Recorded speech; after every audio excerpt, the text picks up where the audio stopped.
Welcome to the Architect of Resilience podcast, where we explore the secrets of overcoming life's challenges and unlocking unstoppable strength through deep personal conversations and expert insights. All right. So we missed our first meetup. We did. Little flight delay, a little struggle, a little challenge there. Just a little bit. We were in the air for about 15 minutes, and then takeoff was fine.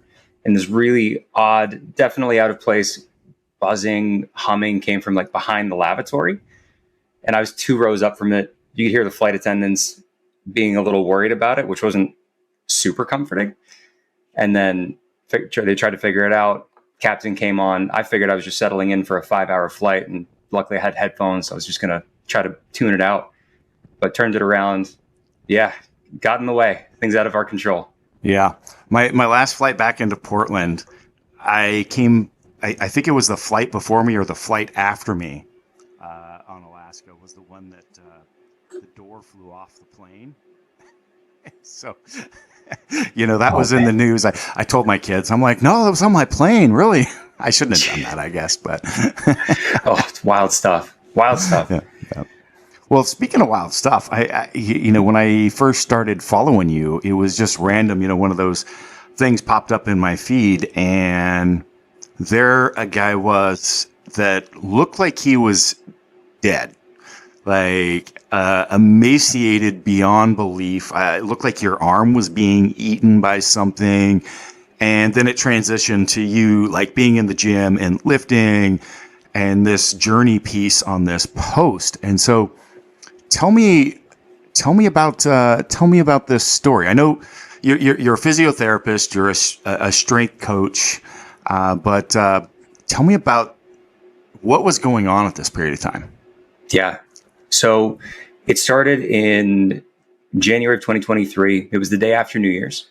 So my family and I went to go see my parents, had a really lovely New Year's Day visit, came back, and I started to feel sick. Didn't seem like anything more than a head cold.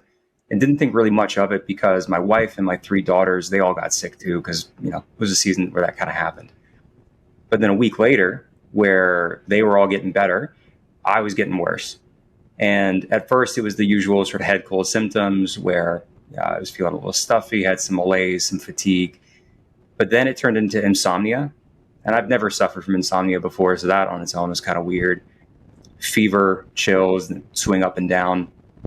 And then, at about 2.5 weeks in, figured it's probably time to get it checked out, and went to my family doctor, and we figured probably a sinus infection, something like that. Got some antibiotics, not doing much of anything. 3 or so weeks into this whole ordeal was when my wife looked at me. I'm hurting, right? Not sleeping. I definitely feel sicker than I ever have in a long time. And she says, like, you're yellow, because my skin has started to go jaundice. And so that's when we knew, okay, it's time to go back to a larger hospital. The first one we went to was a smaller place. We live out in the country with horses and buggies and Mennonites and Amish around. So we had to go into the city.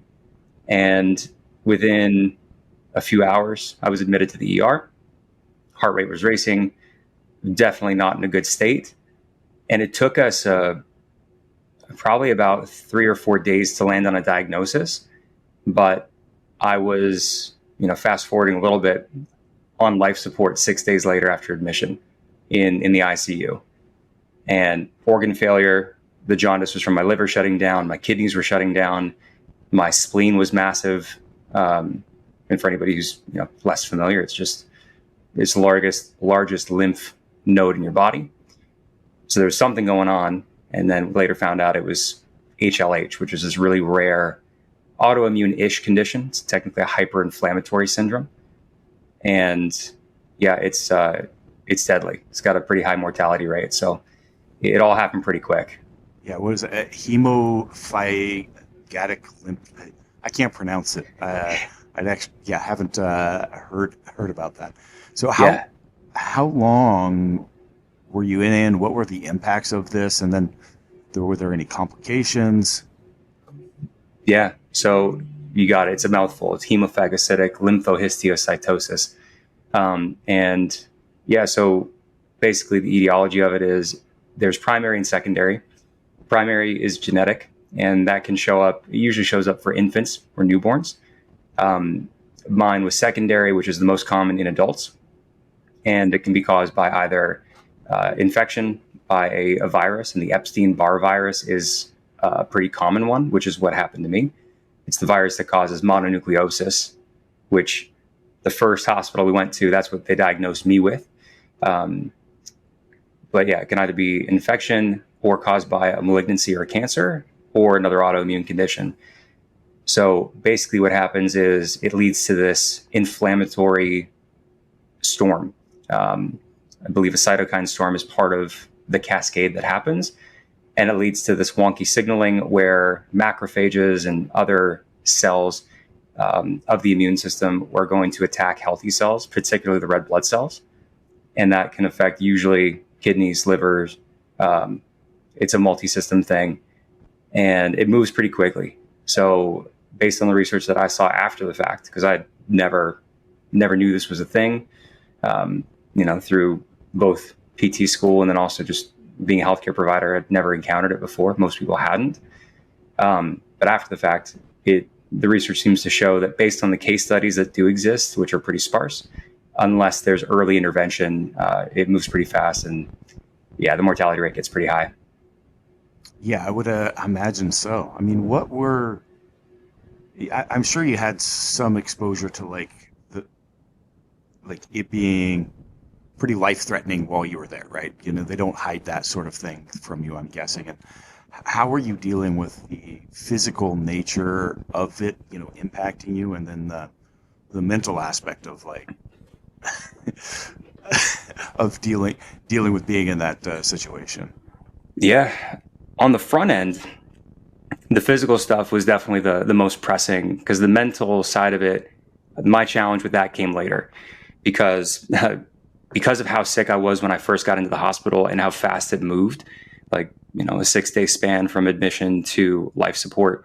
I was very delirious. The delirium happened as a product of the organ failure and just all the things going on in my body. Gotcha. And then once they started to have a handle on what was going on, we reached a diagnosis, I believe, before the ICU. We must have, because the bone marrow biopsy was the thing that really was kind of the definitive piece of the diagnostic workup. So we knew what that was, and I have vague recollections of the whole thing. I remember being in the hallway or the hospital hallway outside of the CT, outside of where they were going to do the bone marrow biopsy, but my memory is very patchy. So my wife and my parents were the ones who were bearing the mental brunt of how serious this was, what exactly we were up against. And then I got kind of backfilled on that afterwards. But yeah, physically it was needed to try to get things more stable. My vision was also funky. I've got a pre-existing genetic condition there too. So I'm 2 for 2 on rare diseases here. Should really buy a lottery ticket. But I've got the patchy memory, and then eventually got on the life support. And I was sick enough there where they hooked me up with a nasogastric tube. So a tube going from my nose down to my stomach. They had IVs and blood draws out the wazoo. I was just, my right arm was all bruised at one point from just constant blood draws and such. And yeah, they had to sedate me. They adjusted the sedation day to day or almost hour by hour based on how it was going. And we got to the point where the protocol, there are 2 protocols. I believe it's 1994 and then it's updated in 2004. But to treat HLH, it's a series of chemotherapy, corticosteroids, monoclonal antibodies, a few other things. And I wasn't strong enough to handle the full dose of the chemotherapy. So we were at the point where it was we were at the last treatment option before it was about palliative care and just making me comfortable, and what was going to happen was going to happen. Damn. And you were 5 weeks straight you were on life support? You got it, yeah. And then started coming out. And then what was going on with the arm? Or am my memory patchy? No, you got it. So With the arm, that was in the ICU. That was a complication. So we had an IV set up in there. I'm still not sure exactly what medication or what was in the IV. but presumably it was some sort of chemo. And either because of a user error or equipment malfunction, instead of going intravenous, it stayed in the tissue locally. So it was interstitial. And then it just started to kill off all the skin from for anyone who's not watching, it's kind of from the base of my hand on the back of it down to maybe a third of the skin on the back of my forearm. So that turned yellow, and then it was brownish black. It was leathery. It had an S scar on top of it. Because you're right. Yeah, it looked like it was being eaten. And that was trippy because when I came out of sedation and I looked at my arm, I'm like, whose arm is this? This is wild. Yeah. Tex, if you want to build more physical resilience in your life, you need to start with a firm foundation. That's why I only wear barefoot shoes. Their wide toe box, zero drop heel, and flexible frames allow me to comfortably strengthen my foot every day while promoting optimal body mechanics, postural alignment, and movement. Listeners can get 10% off by using the code RESILIENCE at barefoot.store. That's BEAR foot.store for 10% off with code RESILIENCE. Start improving how you move today with barefoot shoes. So now I guess the point of why we're having this discussion, though, is coming out of that. What I saw was you, and then your kind of return to lifting. Now you've lost you lost 40, 50 pounds or something, a quarter of your body weight over those couple weeks. And so how has this journey influenced your approach to life, to physiotherapy, to strength training, strength coaching? Yeah, you're exactly right. And it was, to say it was jarring, a total paradigm shift, even that feels a bit of an understatement. Because prior to this, I weighed about 193 pounds. I've been in the gym since I was 16, started lifting more regularly so I could try to get a bit of a body or a kind of a size advantage on the football field. When football was done at the end of high school, I needed something to do for 2-3 hours, 5 days a week. So I lifted weights in my parents' basement. That continued through university. I got the bug to try to compete in natural bodybuilding at one point. Never competed, but I trained for it. And on it went. I found powerlifting in 2014 and I fell in love, and I'm still on that now. So lifting, strength training, and cultivating strength physically, obviously, and then the ripple effects that come mentally, emotionally. That's been part of who I am for a ton of time, the majority of my life at this point. And after waking up in the hospital, having been down 40 pounds and being truly at ground zero, where I vividly remember trying to hold my iPhone above my head to text, and it kept falling because it was too heavy and I didn't have the dexterity or the strength to hold it. I was completely bedbound. I had to work really hard to even just sit up at the side of the bed with help with the physiotherapists and nurses that were there.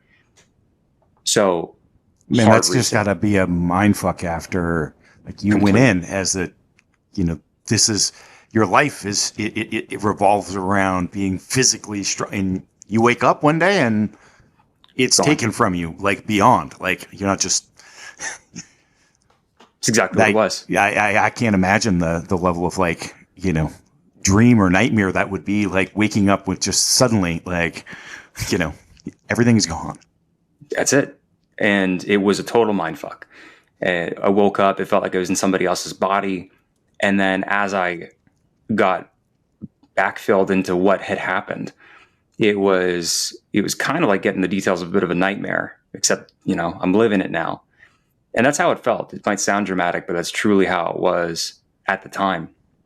And not only have I been walking the path of strength training and cultivating strength for a long time, but through PT school, I knew I wanted to get into orthopedics and then particularly sports medicine.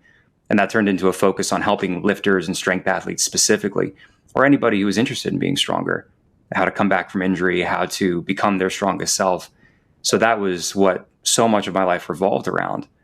And then, it felt like someone had taken that from me. So that was a big source of grief, which, we'll talk more probably about the mental side of it and how that process was, but it required a lot of creating space for that grieving. And then also at the same time, making the decision about what I was going to do next, which, the big motivating factor for me was I have a wife and 3 girls at home. Like, I got to get back to them. So the decision was pretty easy to make, but I had to keep making it consistently along the way through the recovery process. Yeah.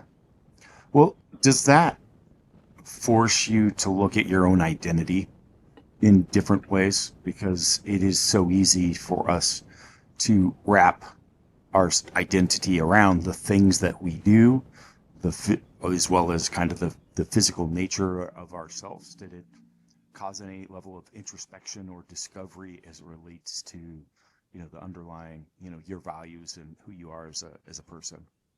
Yes, it had to, because especially with the identity that I'd crafted or built for myself over time, some of it intentionally, a lot of it intentionally, and some of it unintentionally. I'm someone who is strong, who feels strong. I'm someone who, for enjoyment and, personal development, lifts hundreds of pounds and competes. And I take pride in that process, among other things. Then in that moment where it's not there, it's, well, who am I? What do I have? What else is left? And that's a conversation that I've had with myself and others over time prior to all this happening, where I'm very much an advocate for, trying to cultivate multiple things that constitute our identity, not just kind of putting all your eggs in one basket, so to speak. Still taking pride in the things you love and care about. But it's for the times when, more commonly an injury pops up and you can't train like you typically like to, even in a certain exercise or whatever. That can be a blow to the identity. So kind of having a bit of diversification there is helpful, as well as having support to get back to what you want to do. And then for me in that moment, it was, it's not a stretch to say it was an identity crisis, because not only do I have these very real pressing needs of like, okay, how am I getting, bathed? How am I being taken care of right now? Because I had to rely on people for all of that, which was a total head trip. But then also, what does the process back from this even look like? Talking to my doctors, talking to my medical team. Actually, talking is something I couldn't do actually, because I was on a ventilator and then eventually had a tracheostomy. So I had to relearn how to speak even and swallow. So we're talking about like really basic functions, which was again part of the trip. But it was getting my bearings initially. Where am I? What happened? What does the road ahead look like? And then it was a day-to-day and often hour-by-hour recommitment to, I'm just going to do the next thing. And that next thing was tough mentally because it seemed very, very small. Like, I'm just going to try to stand up for 30 seconds. But physically, it was a monumental effort at the time. I want to diverge for just a second. It's a good time to do an intro, right? 20 minutes into the podcast. Yeah, that's right. But I like to have my guests intro themselves.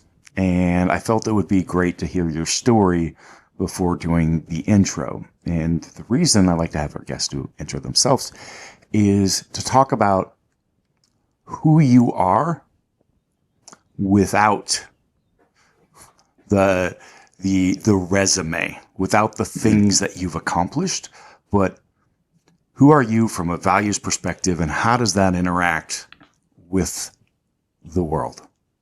Yeah. So that's a big loaded question. I hope I prepped you in some manner for that. I've been thinking about this. Okay. So I'm Jared Maynard. I am somebody whose mission has been, for a while at this point, to help people become their strongest selves, physically, mentally, emotionally, spiritually, in all the dimensions. And that's taken on an even more important dimension for me, since going through what I did last year and into this year, because strength had changed my life in many ways before, and now it's literally saved it. And I have that on the authority of the doctors and nurses who saw me at, death's door in the ICU. And in coming through all of that, I know how much of an impact it not only has had on me, but then also my family, my friends. And now my purpose is to help as many people as I can understand and, be validated in the value of strength, and then how to pursue it, how to cultivate it. And how I do that, I'm a physiotherapist by trade, powerlifting coach, strength coach in general. I'm an educator, I'm a speaker, and I'm able to bring in expertise and knowledge from all those different worlds to sort of solve some problems and help people find their strength, however that looks and feels for them, and hold on to it for a lifetime. Yeah. You would not be alive if you were not a physically and mentally strong person, and both very specifically, right? Yeah. That's what we're saying. Like, without the muscle mass and being physically healthy, you would have not had anything to survive on. Simple fact. Yep. Yep. Absolutely. And, it's the case where, as I came to, and the doctors and nurses apparently had given me the nickname Miracle Man as I started to turn around, because, I shouldn't see have your pictures and that. I mean, you looked, I mean, you were a dead man. Like, I was. It was absolutely. Yeah. Yeah. I was withered away. I really was just skin and bones. We talk about my arms, and like, I remember being able to reach my arm around my bicep and tricep and close my hand. I've got decently sized hands. They're not massive, but, I remember being able to do that and realizing just how thin I was, and without the raw materials, if you will, or without the muscle particularly to survive on, because I couldn't receive much nutrition, and the strength to pull through that mentally and physically. Yeah, we wouldn't be having this conversation. Yeah. Now, you were talking about this coming back to, and how did you find your center in this moment of trying to figure all this out? How did you center yourself? At first, I didn't. I really needed to give myself the ability to just express whatever is going to come through. As I appreciated just the gravity of the situation, because there were all sorts of emotion. It was fear, it was anger, it was anxiety, it was uncertainty, all the things. And then what helped me to start to come back to center and ground myself it was leaning on my inner circle first. So my parents and my wife were the ones who dropped everything and came running. And being able to see them start to converse. Eventually we were able to talk once I learned how to do that again. That was huge. And then starting to reach out to other people who are more physically distant, geographically distant. My business partner, his name's John Flagg. I sent him a text. I texted one of my close mentors. And these are people who knew all that was going on. And we were able to have those moments of reconnection early on. There was that sense of relief. And then there was that kind of unified understanding that there was going to be a really long road ahead. And I am the kind of person who, I'm recovering type A, perfectionistic kind of person. I've always been a workhorse. I've got no trouble with working. What I needed to hear, particularly from one of my mentors, was, all right, you're going to be fine at doing the work. You're also going to need to prioritize the rest. Yes, I was just thinking that. I'm like, that's not your problem in this period of time. No, it's really working not. hard. Yeah. Exactly. And that was a really important expectation setting moment for me, which was then echoed by one of my doctors I think she saw me there are 2 levels to the ICU. I was in the most intensive ICU A for a time. And then as I got more stable, I kind of moved up. And one of the doctors they all knew that I was a physiotherapist by trade. The doctor had said, cool, I know you're a physio. I need you to be the patient now. And coupled with what my mentor said, he likened me to a phone. It's like, great, you can use the phone, you can do all sorts of stuff, but you got to charge it. You got to plug it into the wall. And when you're resting, that's what you're doing. So that's what helped me to start to be okay with what I needed to do in the early stages. Do you think that has helped change your perspective or scene in your life? Maybe you need to do that more at other times, being a type A driven personality. Absolutely. Because most people's answer is always do more work. Do more work. And I think that there's a lot to learn from the balance. And I say this being an incredible hypocrite on this matter myself, right? But as I age, gosh, I'm going to be in my 50s soon. It becomes more and more apparent to myself these days. Some of these lessons as it relates to that. Yeah, absolutely. No, I mean, I was listening to your book, and I remember the saga of you putting in the fence posts and putting up the fence in the rain. And oh yeah. If there's ever someone who can lay claim to the title of workhorse, I think you've got it. Yeah. But, yeah. Sorry. I'm laughing for a second. It's just tangential, but people always comment to my wife or online. They're like, how's Chris stay so lean with the food that you feed him? And she's like, have you ever spent a day with him? You'll understand. There's a reason for it. There's a reason. And I don't say that in a bragging. That's just that is not meant, isn't that? Because again, that's the thing that I'm trying to learn myself, and why we're talking here. And I'm trying to learn from you, having this experience that you've had that can help, teach these lessons to myself, or the ones that I'm trying to learn from your experience here.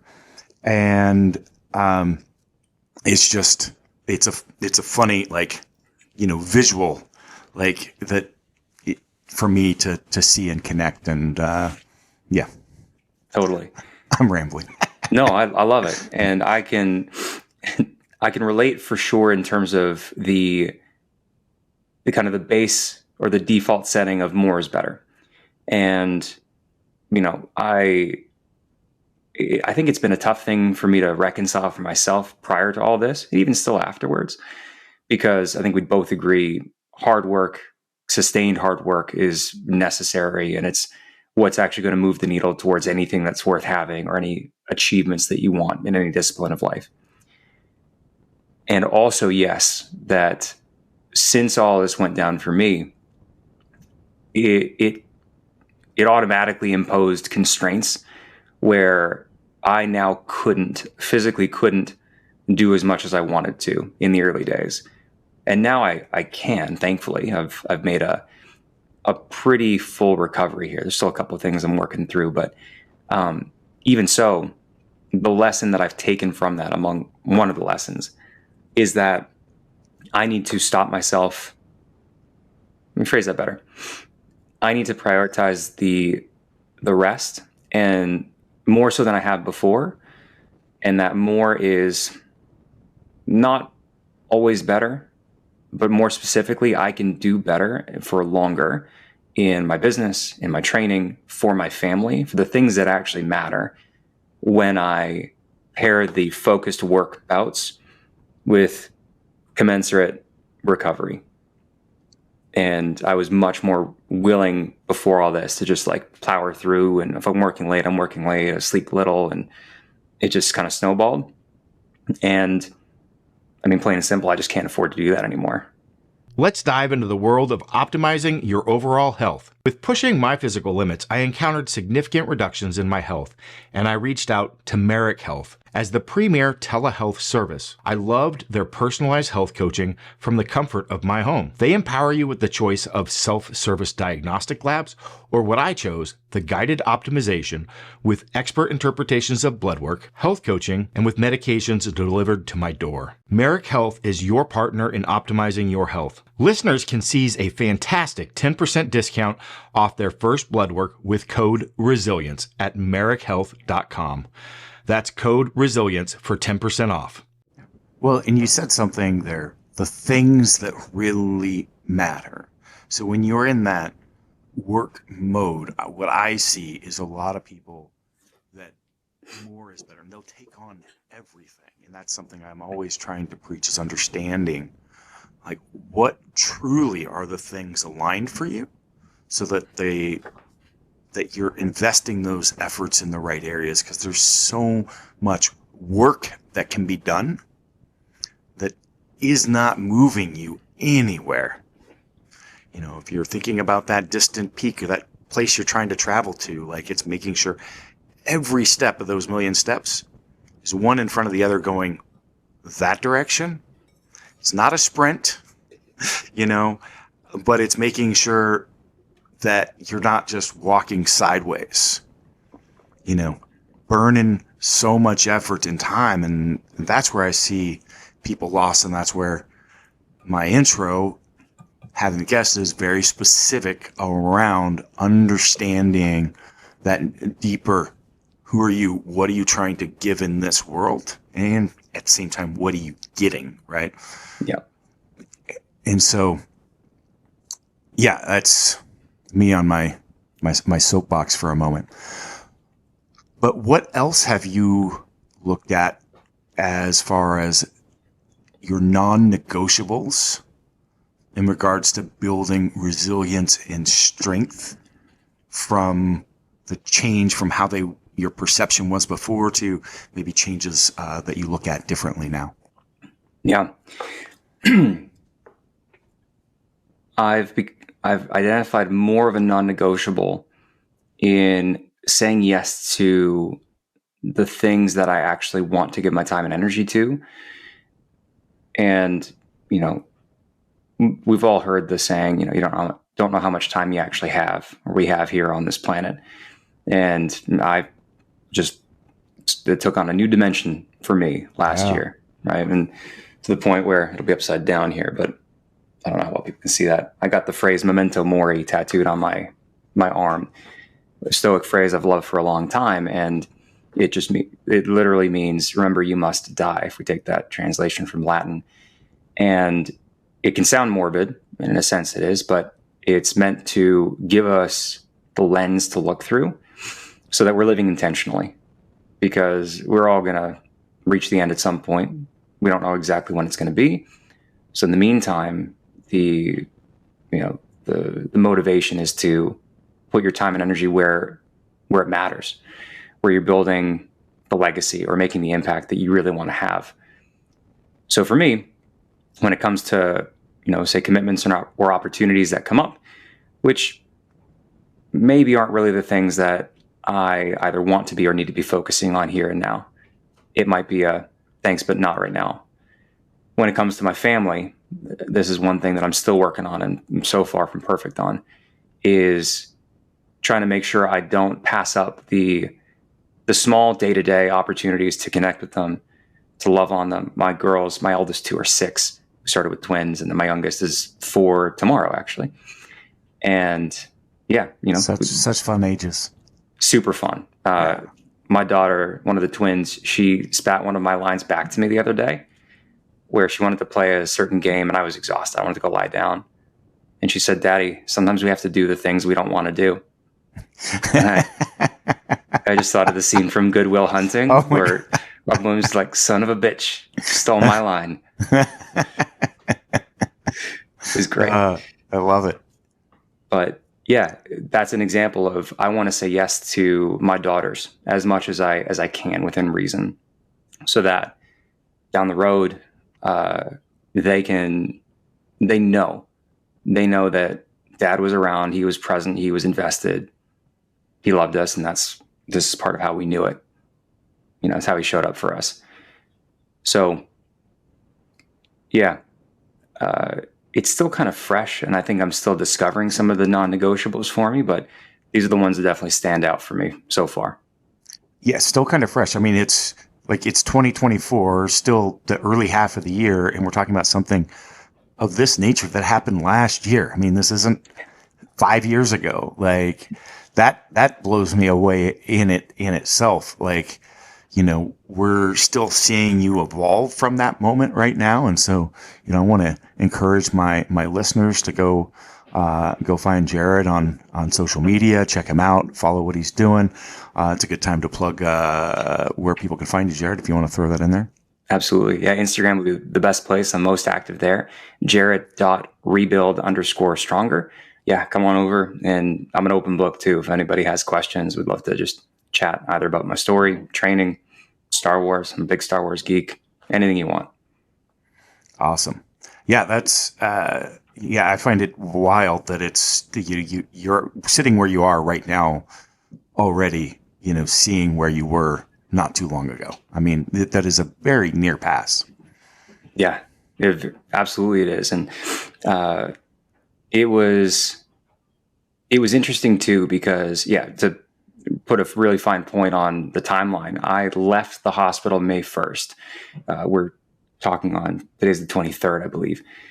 So May 1st of 2023 is when I left the hospital. It was 5 weeks on life support, 3.5 months roughly in the hospital in totality.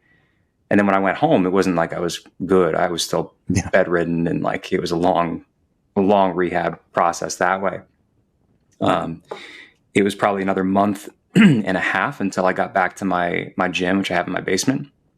But it took me so long because I was bedridden. I had to walk with either a rolling walker or a cane, and my range was pretty limited too. So all that said, during that time, my rehab, this is part of the mental shift I had to make. My rehab was just lifting 2.5 pound dumbbells for some of the not dumbbells, 2.5 pound plates, the good old yellow TheraBand, and doing my standing body weight, squats, lunges, all that, which as a physio, you learn a bit about that in school. Physio school in general can do a better job with, the exercise physiology curriculum, but you learn about that. For me, it was such a shift from being a competitive powerlifter and, far from being incredible. But still, when you're used to squatting 405 and deadlifting in the high fours or whatever, and now you're just working on sit to stands from the bedside. That was something I had to come to terms with. But what I did, it allowed me to be consistent enough to get that little boost so that I could make it down the stairs to the basement and now start to use some of the equipment down there. And it was just little bits. It was a game of inches. And, once I got back to a certain point, could hold on to a barbell, and also coupled that with adequate nutrition, because that was a whole other thing. Chemo gave me some pretty wicked nausea and vomiting, so getting enough food in was a challenge. But there's a certain point where it's like we kind of found another gear, and you see some of the research around muscle memory, or just how it's easier to get back to a certain point of either fitness or even adiposity once you've been there before. My body started to remember, oh yeah, we like muscle. We can build more of that. That's cool. Yeah, that's a great thing. But yeah, those early phases, I've been through enough major rehabs of learning to walk again. Myself, maybe not to the extent by any means of where you've been, but the game of inches. And that's something, that's a lesson that needs to be learned. And I've seen through my life so many amazing, talented people, genetic specimens that never had the opportunity to learn that. And they're going to be the next greatest thing, but they've never had to overcome something like that. And then when it finally does, they don't know how to deal with that necessarily. And so that can be, be a challenge when something like that, when you don't have the opportunity to learn and develop that, or wrap your mind around how to approach that. Like, it is going to be different. It's going to come slow, and you've got to be okay with it, you know? Totally. And sorry, go ahead. No, you. Okay. All right. Fine, Chris. I've mentioned what helped me get my bearings in the early stages were the inner circle people. And they were the same people who, when I found or reached that kind of next level up of, I'm starting to more consistently exercise and try to rehab, even though it's at this remedial level, they were the ones to remind me, hey, look, you have to celebrate these small wins. They helped me to reconcile what I knew about the process, because I've helped people do this my whole career at this point. It's been almost a decade. So I know the things, but when it comes to applying it for myself, it's different. And I find that to be a pretty common thread amongst other people who know the things in any area. So having people who know you and who you trust, and from whom you know the advice you're getting is geared towards your best interests. They, for me, told me, hey, look, you're going to be pissed off. You're going to wish you were further, faster. Cool. Celebrate the small wins anyway. Pace yourself. Don't forget about resting. They highlighted the things that, yes, I knew, but I needed to keep hearing. And that's what allowed me to actually put things together to then get closer to where I ultimately wanted to be. And it was just stack, rinse and repeat over and over ad nauseum. Yeah, it's so easy for people to go, oh, you're going to be, you'll get back there. You're going to, and focusing on that end point, right? And the people around you in the circle that may not have those experiences, and that seeing how far you are from that can be devastating. And I have taken myself as a coach so many, we'll call it career ending, injuries for world-class athletes that think they're absolutely done. And you take that focus and you shift that to that microcosm, and you focus on that, and you get results, and then you get momentum, and then they start falling faster and faster and faster. But when you're sitting there, on the ground trying to do a leg curl with a Bosu ball with somebody that was an 800, 900 pound squatter, and they can't carry their own body weight, the world's over for them. Yeah. And if you keep focusing, you're going to be back to that 900. No, let's focus on this, right? And focus. We've got to learn to focus on this process. And if we focus on the process in the moment and shift that, you'll start moving, and you get that momentum, and then you get the motivation and power of knowing, like, I can be back there. And you can take these things that can absolutely destroy, somebody's career as an athlete, and get them back in no time, in incredible times. Once you have that path and the motivation, and then the discipline, that was the piece I was going to weigh on earlier, is just like the motivation for the discipline and the consistency of the efforts, even though they're small efforts, right? Yes. But, just being there and doing it over and over and over and over again. Like, when I was corporate executive world, and major injury, and I would be training more frequently than I ever did. It'd be 3 or 4 times a day. I'd be like, out in the warehouse with a band attached to a rack, or at my desk, using the roller chair to do some movement, or trying to do a body weight squat to touch my, touch my chair. Like, it wasn't much effort, but the effort was in the consistency, right? Yes. Question for you on that, actually. Whether for yourself and or for the athletes that you've worked with, what have you found has been most necessary to get that buy-in, where the gap is very apparent, 800, 900 pound squatter, and we're here. What do you find helps get the traction so that the person or yourself can start to be consistent with what's in front of you? Yeah. there's some really interesting, I want to do a piece on, I got to pull together the research, but it's around the neuroplasticity that relates to believing that you can accomplish something, right? And a lot of there's a lot of people that push that philosophy of, you believe you can breathe things into reality, right? I can't think of the name of that right now. There's a whole law train of attraction or something like that. Yes, the law of attraction, right? But the law of attraction from a mindset changes your mind. It opens you, and there's a lot of research coming around the neuroplasticity that created from having that. And so certain people have that innate ability to look at things in this manner, and others don't. Just look between optimism and pessimism, and you'll distinctly see differences in people's life based on perspective, right? So there's some level of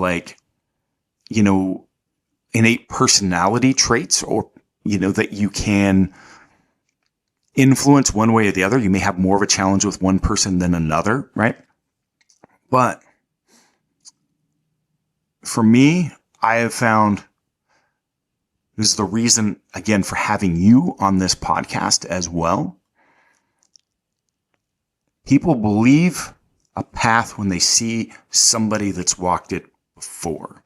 Right. And so I may be able to provide the same exact information or approach to a rehab plan that a number of qualified professionals can, but because I've walked that path, I've lived that path, and I've come out and done X accomplishment, I'm going to be able to get buy-in, right? So that's hard to do if you haven't done that before, right? And so I'm not recommending walking out and giving yourself a disease or an injury or anything like that.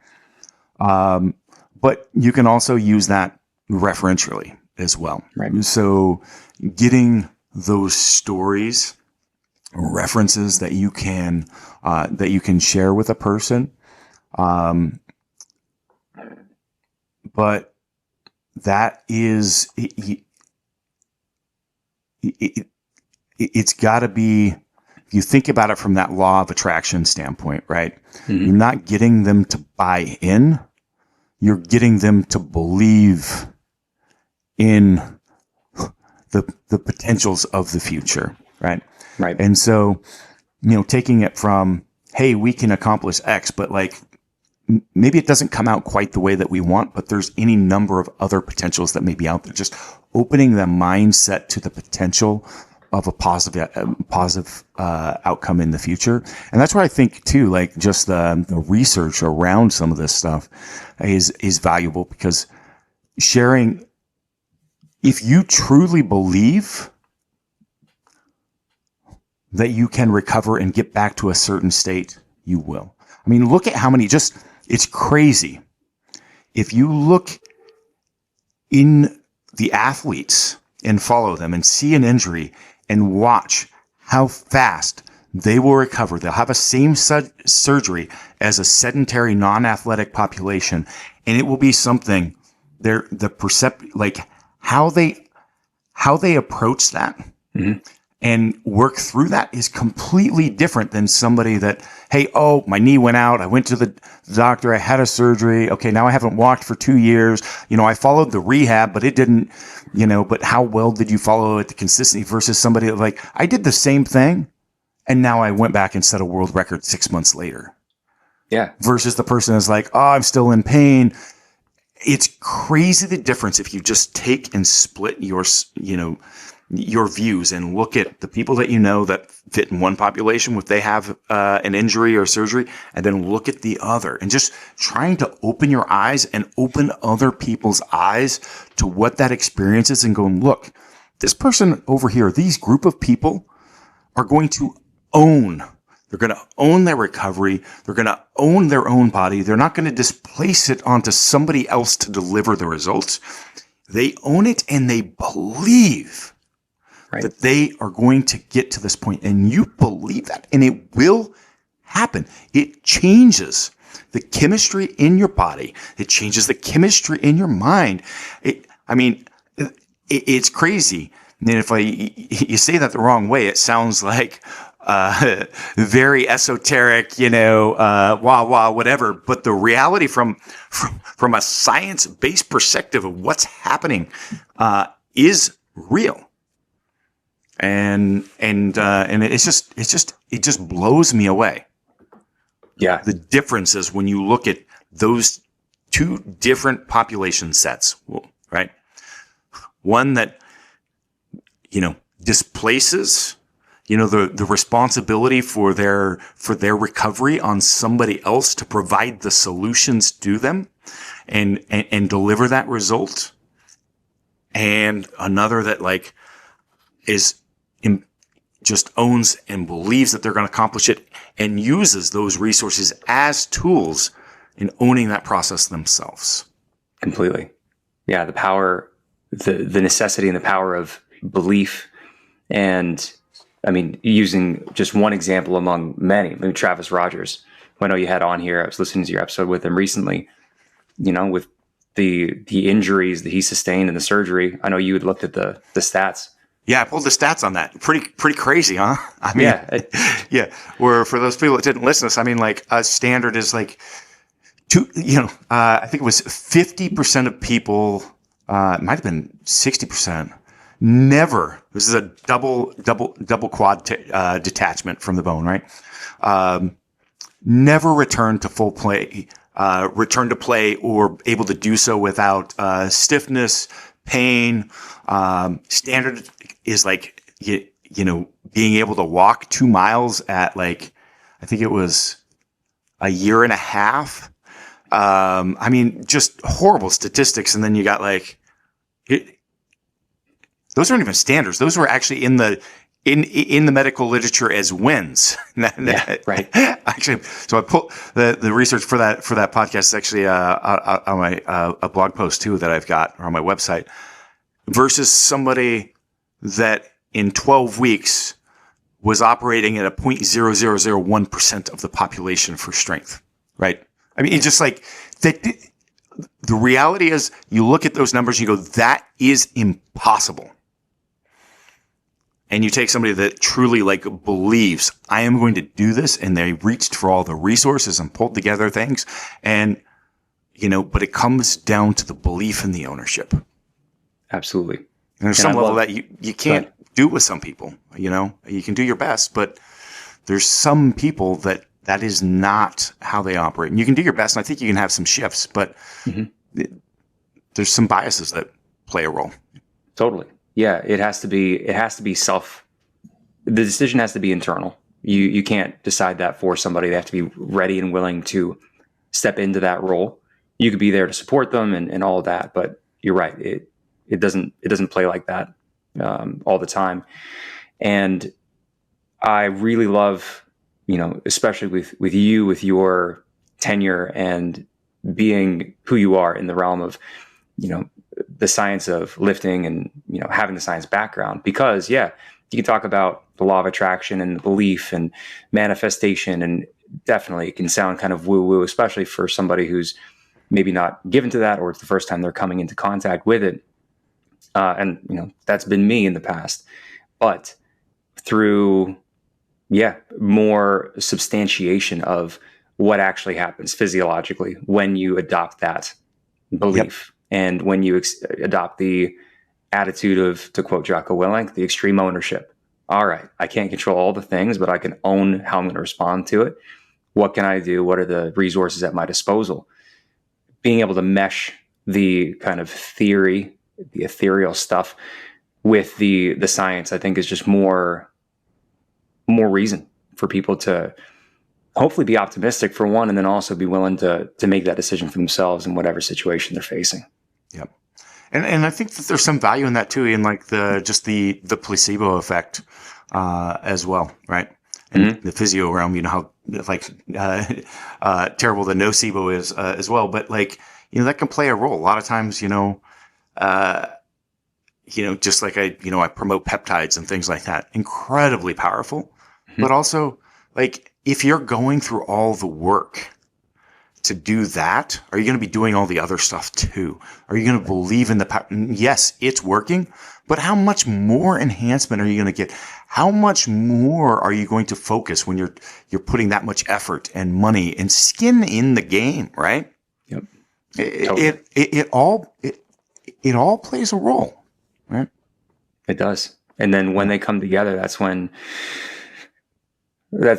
you have astounding results, or can have the potential at least. And that's where you get those impossible results that shouldn't happen on paper, but here's somebody in front of you who's done it.